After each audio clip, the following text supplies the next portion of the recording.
morning. It's Thursday, April 12th, 2018. You're watching the Daily Mix TV by Hill Story Marketing. Hey guys, my name is Sean Patrick Hillman. I'm the CEO. So it appears the pendulum has swung back to what teenagers used to do, hanging out in coffee shops, diners, and the mall food court.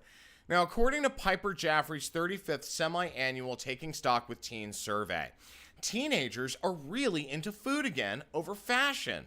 And no, I'm not talking about Tide Pods. In a trend that's been growing in recent years, teens are spending more money on food than clothing, according to the survey, which highlights discretionary spending trends and brand preferences among 6,000 teens across 40 U.S. states. Now, the survey showed that overall teen spending is up 2% from last year, which is a really good indicator as to what's going on the younger spectrum in terms of spend. Now, in the spirit of this survey, and for a little bit of a throwback Thursday, do you guys remember these two scenes?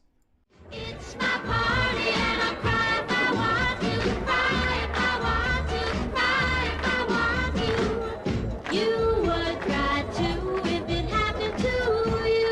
Relax, come on, let's show it, okay? Tonight, we're gonna make it happen. Tonight we'll put all other things aside. Well, in a shift from small businesses like local coffee shops, as well as mom and pop diners like 90210's Peach Pit and Saved by the Bell's The Max, teens are trading more towards QSR operations at top restaurants like Chick-fil-A, Starbucks, Chipotle, and McDonald's. Now, beauty spending, that's an interesting thing. Beauty spending hit a new high for female teens at about $368 per year.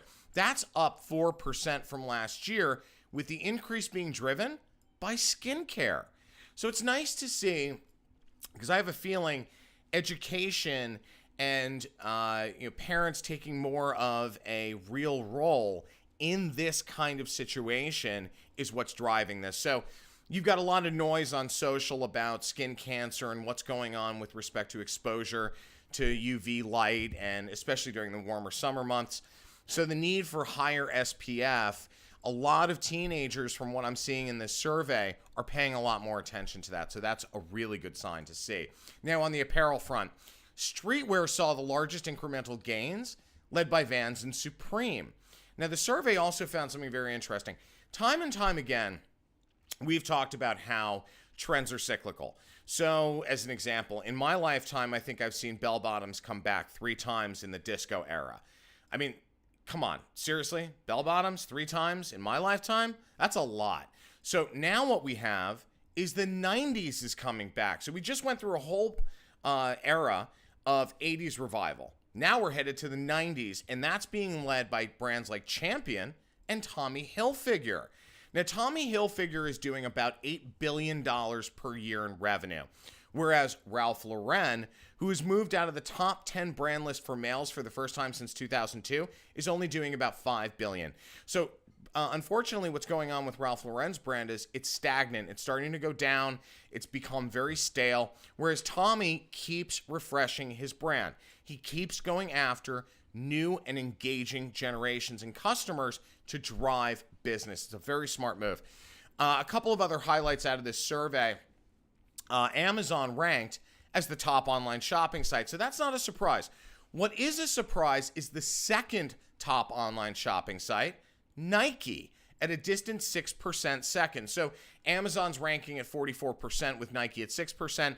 That's pretty scary in terms of how big a divide that is.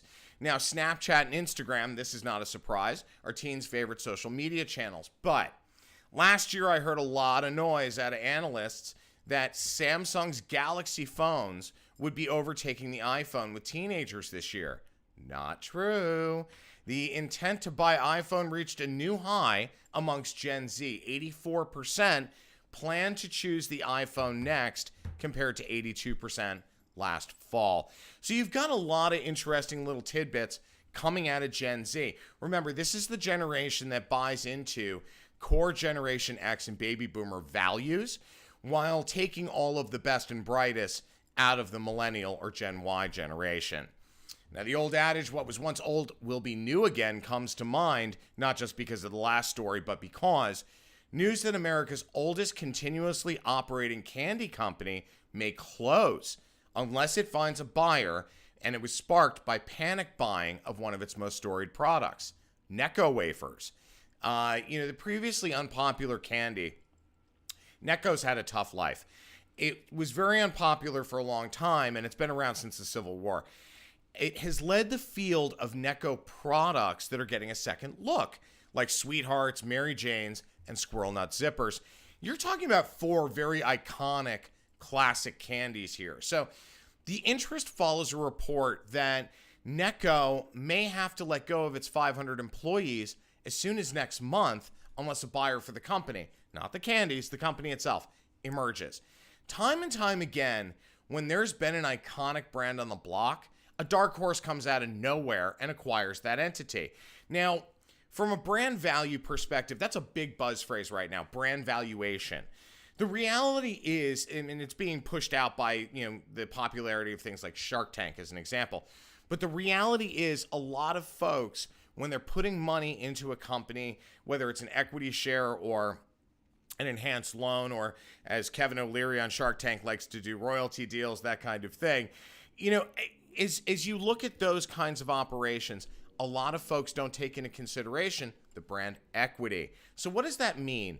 In this case, for Necco, the brand value alone is priceless. It's an iconic brand. It's got a lot of brand equity across multiple generations. And frankly, I think it needs a refresher in terms of a marketing platform. Now, in reality, the licensing possibilities are endless for something like this. So that's just my 2 cents. But if there's somebody out there who wants to acquire this company, please do it. I love Necco. I love Mary Jane's. And I also happen to love Squirrel Nut Zippers. Sweethearts, I'm on the fence on. But the point is, at the end of the day, this brand, in terms of all 4 of those specific candies, really do have a lot of possibilities. So I hope somebody does come in and save it. Now, Spotify and Hulu have opened up a popular bundle today to all of Spotify's U.S. subscribers. They'll soon be able to get both services for a total of $12.99 a month. That's a really good deal. Spotify is tweaking its free tier to be easier to use on mobile phones at the same time, according to a report by Bloomberg.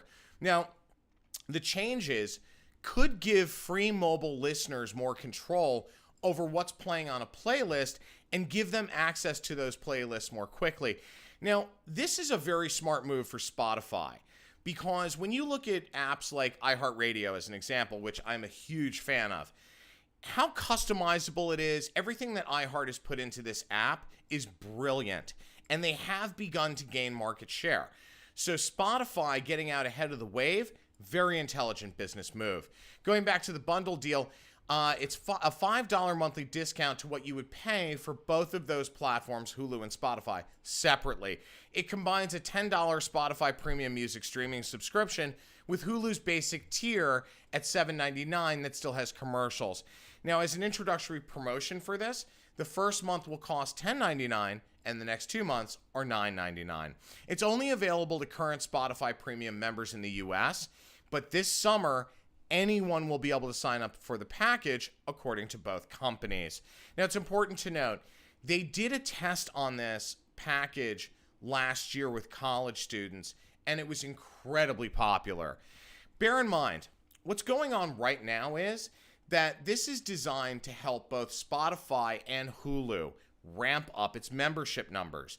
This is especially important as Spotify does remain unprofitable due to music royalty costs, despite the fact that it is the #1 streaming service and they went public less than 12 days ago. Adding paying members is the only way, and the best way, frankly, even if they had other options, to make profit at this point. Now, even though Hulu is one of the biggest streaming video services in the US, it still has just a third of the amount of subscribers Netflix has. Now, bundling is not new by any stretch of the imagination, but it is an important and prudent business move, given that there is certainly greater strength in numbers, especially when it's 2 scrappy competitors like Hulu and Spotify in their respective categories. My name is Sean Patrick Hillman. I'm the CEO of Hill Story Marketing. I'm also the editor-in-chief of the Daily Mix TV. Have a great day, guys. We'll see you tomorrow. It's going to be Friday.